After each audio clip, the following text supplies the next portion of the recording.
ए सखी सुन तारू हो। का कहतारू हो? अरे हो देखो तारू सरवा के दीदी के नु। हाँ, उ तो मोबाइल लेके स्टाइल मारत तारी। ठीक है कह तारू ए सखी लागता ये ना मनी है।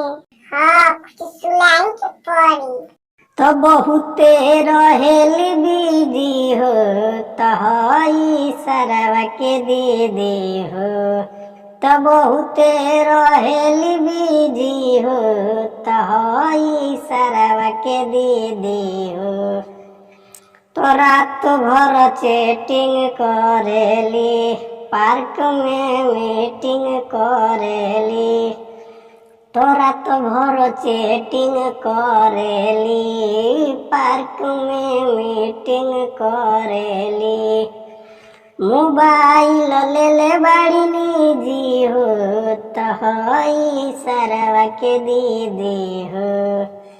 तो बहुते रहेली बीजी हो तहाई सरवा के दीदी हो।